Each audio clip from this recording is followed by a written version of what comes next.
What's up, everybody? The DCU CLAYFACE movie has officially been greenlit, and it's time to dive into what the movie could look like, which we got a few details that pointed me in the right direction. Before we get into the video, make sure to subscribe so you're not missing out on any daily videos, but enough from me, let's get into it.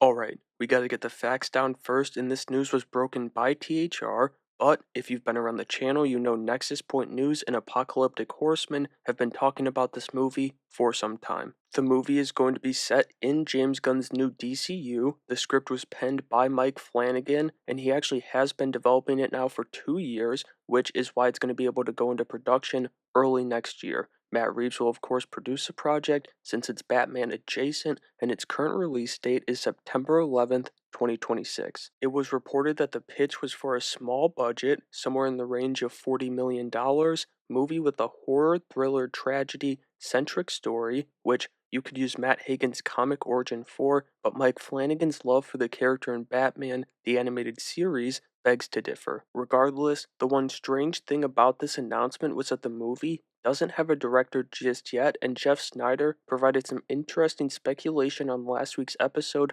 of The Hot Mic. He speculated and connected the dots to the last time this happened with DC and came to the conclusion that James Gunn could be directing this movie. The last time this happened was when the new Superman movie was announced, and then it was of course later announced that Gunn was directing the movie, but that was just speculation on Jeff's part. I just happen to agree with it, and I think it would be the perfect project for Gunn coming off of Superman. But now it's time to get those tinfoil hats out because I revisited the 4 Clayface episodes from Batman the Animated Series and my mind is racing. The big thing being, will this be the debut of the DCU's Batman? That's a major factor, obviously because he's a Batman villain, but also because in Clayface's first appearance in the show, in the 2-part arc titled Feats of Clay, he impersonates Bruce Wayne. Not only is it a great story, but it brings in Lucius Fox, a great character, into the picture too, as he appears in the episode, meeting with Clayface Bruce and getting attacked by him. He accuses Bruce of attacking him, not knowing any better, and if done right, I think that would be a fascinating way to meet our new Batman. But at the same time, think about how great of a story that would be with Robert Pattinson's Bruce Wayne, who's yet to become the great playboy businessman, but is set up for a huge arc in the next movie. However, you don't necessarily have to use Bruce Wayne as the businessman in this situation. In the show, Mr. Roland Daggett and Daggett Industries supply Matt Hagen with the drug that helps with his condition before ultimately turning him into the monster Clayface. In Batman the Animated Series, Matt's origin is kind of a tale of fucking around and finding out. I do feel for him. It's definitely tragic because I don't think he deserved to be turned into a monster, but he was just playing with powers he didn't understand and he messed around a few too many times. Now, origin aside, a really cool psychological horror element of this movie could draw from Hagen's crisis of learning to hold his transformations. The inability to do so sends him on a path for revenge against Daggett, and that's where this movie could kind of become DC's version of the substance. Another element that should come with the involvement of Daggett Industries or any other big corporation in Gotham in this movie could be some great commentary on corporate greed layered in not making Clayface the villain of this movie. I think the psychological thriller element mixed with that could make this one hell of a movie. But something I've been dancing around is Batman's involvement in those moments, as it just feels like you need him in this movie, and I'm not sure we're gonna get him. With Clayface specifically, Batman's genius is put on display with his first fight versus his second fight with the monster, and it would be a shame to miss out on that in the DCU. It's also just, and DC's been successful in this arena, so it's kind of not qualified worrying, but it terrifies me that this becomes the next Morbius or Madam Web. We can't have that in the DCU. Anyway, I found something in his 3rd episode titled Mudslide that I think would make for a great second act going into the 3rd act moment for this movie. It's Clayface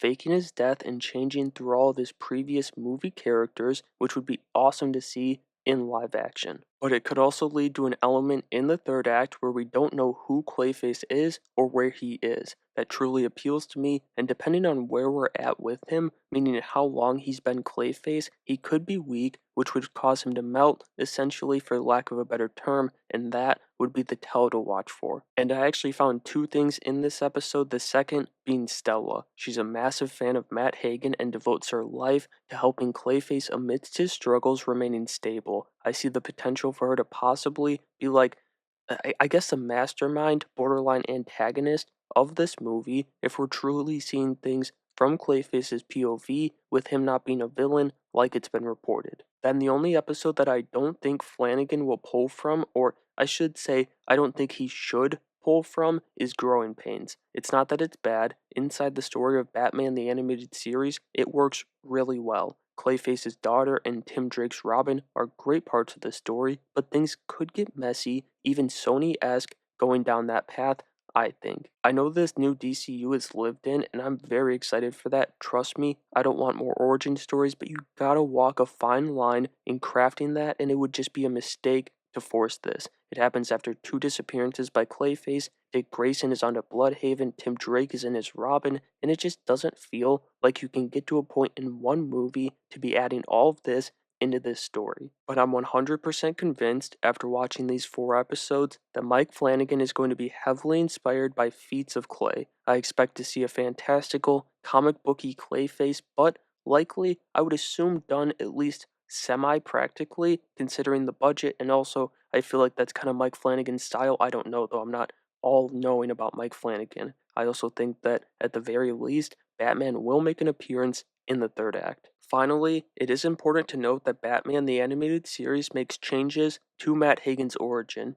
They shift him into being an actor, much like Basil Karlo, the original Clayface, while he's a treasure hunter in the comics. In a sense, they did what Sony does with the Spider-Man villains, it's just done well here in these episodes, and he also remains evil in those episodes. They also managed to tell a tragic story in there too, so they're just running laps around Sony like Mike Flanagan needs to do. And so that'll do it for today's video. I'm not the biggest horror guy, so I'm only familiar with a couple of Mike Flanagan's movies, but one of my favorites from the genre is Hush, so I've got a ton of faith in the man. But to the horror and comic book fans out there, let me know what you want to see from this movie down in the comments below and make sure you have a great day.